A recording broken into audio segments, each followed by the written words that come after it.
dalam kitab Ar-Risalatul Ma'rifatullah, Masya Allah, ya, yang ditulis oleh seorang yang bernama dalam keheningan, Abiyah Ahmad Al-Badar.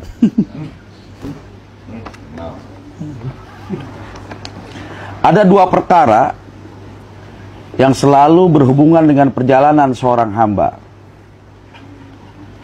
Yang pertama adalah ubudiyah ritual, dan yang kedua adalah ubudiyah spiritual. Ubudiyah ritual ini selalu dikaitkan dengan ubudiyah mujahadah yang bersifat nafsiyah. Sementara ubudiyah spiritual dikaitkan dengan pencarian jati diri seseorang hamba atau seorang hamba menuju ma'rifatullah. Korelasi ini berkait dengan hukum tasri dan hukum ta'rif. Yang mana dalam konteks khusus, yang tasri selalu berhubungan dengan sifat rububiyahnya Allah, sementara yang ta'rif selalu berhubungan dengan sifat uluhiyahnya Allah. Nah, dalam hal ini bagaimana pandangan Abuya menyikapinya? Wah, ini ada kata kunci dulu nih, ya. Biar nyambung, kita buat circle apa, titik-titiknya. Pertama, ibadah, saya pendek aja ya. Ritual. Biar denger semua wali itu kan.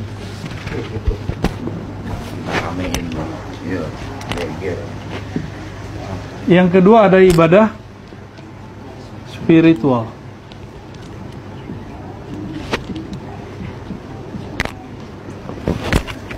Ritual ini kita sebut dengan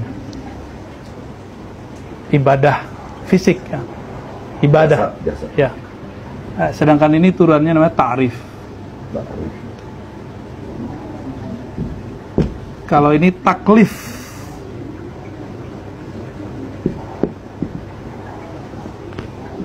Ta'rif. Ta'rif itu ma'rifat.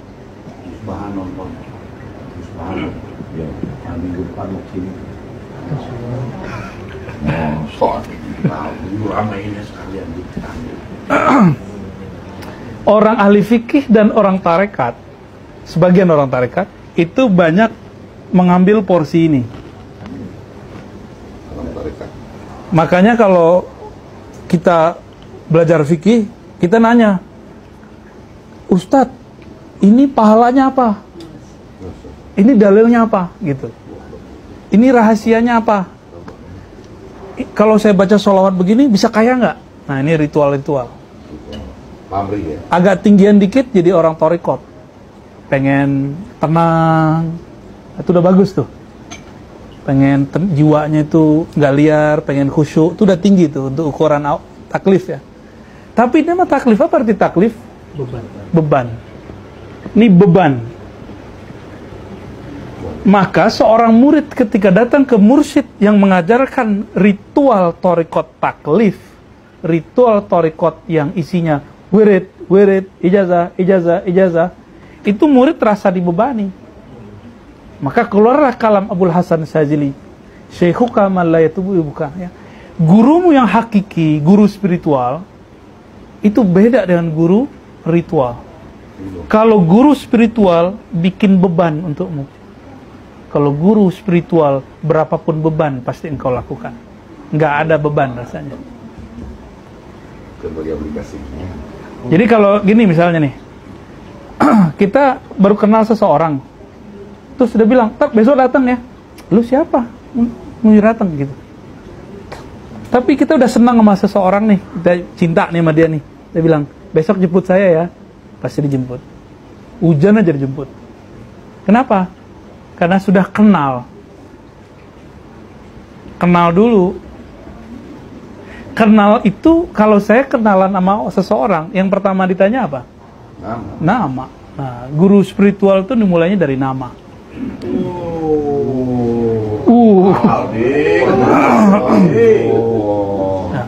Abdurrahim Akmal Mali.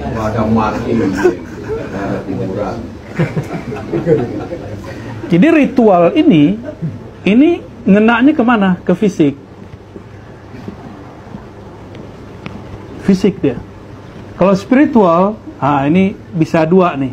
Bisa kolbu, ya, bisa ruh.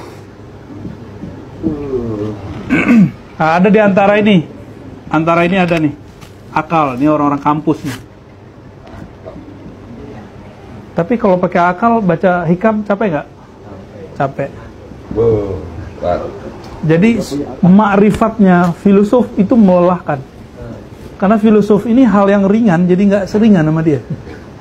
Nggak tahu kalau belajar tasawuf. Bahkan antum belajar tasawuf, ya jangan pakai kecerdasan akal, pakai kecerdasan minimal kolbu. Kolbu udah cukup. Ini udah hebat di sini. Apalagi pakai ruh. Ada hadis di hadis Imam Bukhari, apa kata Nabi? Marartu bi qabri Musa wa huwa yusalli fi qabri. Aku melewati kuburnya Nabi Musa dan dia sedang sholat di dalam kuburnya. Nabi Musa udah mati belum? Secara fisik lah ya? Udah mati? Udah. Itu sholat apa tuh? Sholat taklif atau ta'rif? Tahu dari mana? Enggak usah, itu mah antum taklid namanya. Fisiknya udah ada, masih ada nggak? Udah nggak ada kan, dikubur. Udah dikubur, berarti yang sholat fisiknya yang dilihat Nabi atau ruhnya? Berarti sholatnya sholat beban atau sholat ta'rif? Sholat ma'rifat. Jadi selevel Nabi Musa masih ingin meninggikan ma'rifatnya di dalam kubur. Masa kita nggak mau? Jadi mumpung kita masih ada nafas nih, ya kita ngambil ini nih. Teman-teman yang melakukan Allah, taklif ini setinggi-tingginya orang nanti, maka dia sampai kepada tauhid rububiyah. Ini bukan rububiyah ala mantannya dia nih. Rububiyah. Rububiyah itu penyaksian keesaan Allah pada alam semesta. Kira-kira gitu. Sedangkan ar-ruh, ini fisik ya. Fisik ya, alam yang fisik lah. Kalau ruh kemana? Kolbu ntar ada juga. Ini uluhiyah nih. Uluhiyah. Uluhiyah ya zatnya Allah.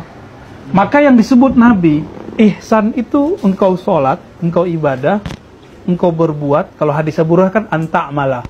Kalau hadis Ibnu Umar anta'budah. Jadi lebih umum hadis Abu Hurairah, lebih canggih hadis Abu Hurairah. Engkau berbuat, bekerja, dan dalam pekerjaanmu engkau memandang kepada Allah. Itu engkaunya siapa? Ruhnya. Fa'illam takun tara, jika engkau tidak melihatnya. Ada yang lucu nih, Syekh Yusri di Mesir ditanya, saya pengen makna yang lain Tuan Syekh, kata si mahasiswa. Maka beliau berhenti. Fa'illam takun tara. Apa artinya? Jika kamu sudah tiada, baru kamu melihatnya. Kalau disambung, jika engkau tidak melihatnya, maka dia melihatmu. Ihsan. Nah, itu ihsan. Nah, kalau kolbu dia kiblatnya kemana? Kolbu baru ke muqaddimah uluhiyah, yaitu nama dan sifat. Nama, ini udah tinggi nih. Maka kolbu ini diisi dengan asma Allah ya, Hayyu Qayyum, Haq, Rahman, Rahim, itu isinya. Ya, nama. Diisinya nama ya. Kira-kira gitu Maulana. Nyambung ya? Insya Allah.